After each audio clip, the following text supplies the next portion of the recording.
శ్రీ సత్యసాయి జిల్లా కలెక్టర్ను కలుస్తూ ఆంధ్రప్రదేశ్ వ్యవసాయ కార్మిక సంఘం సొంత ఆధ్వర్యంలో కలవడం జరిగింది. ప్రధానంగా సమస్య ఏమంటే శ్రీ సత్యసాయి జిల్లా వ్యాప్తంగా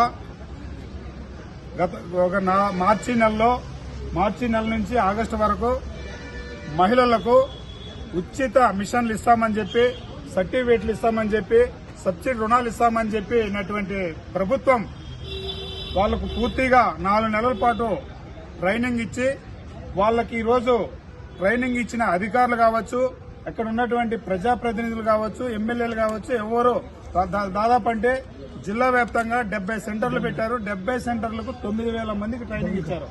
వాళ్ళకి ఇంతవరకు ఎవరిని పట్టించుకోలేదు. కాబట్టి ఇప్పటికైనా కూడా ప్రభుత్వము కావచ్చు, అధికారులు కావచ్చు, ఎమ్మెల్యేలు కావచ్చు, తక్షణమే వాళ్లకు మిషన్లు ఇవ్వాలి, కుట్టు మిషన్లు ఇవ్వాలి, అదేవిధంగా సర్టిఫికెట్లు ఇవ్వాలి, అదేవిధంగా సబ్సిడీ రుణాలు ఇవ్వాలని చెప్పి జిల్లా వ్యాప్తంగా ఉన్నటువంటి 9,000 మందికి న్యాయం చేయాలని చెప్పి ఆంధ్రప్రదేశ్ వ్యవసాయ కార్మిక సంఘం తరఫున ఈ రోజుగా కలెక్టర్ గారికి రిప్రజెంటేషన్ ఇవ్వడం జరిగింది.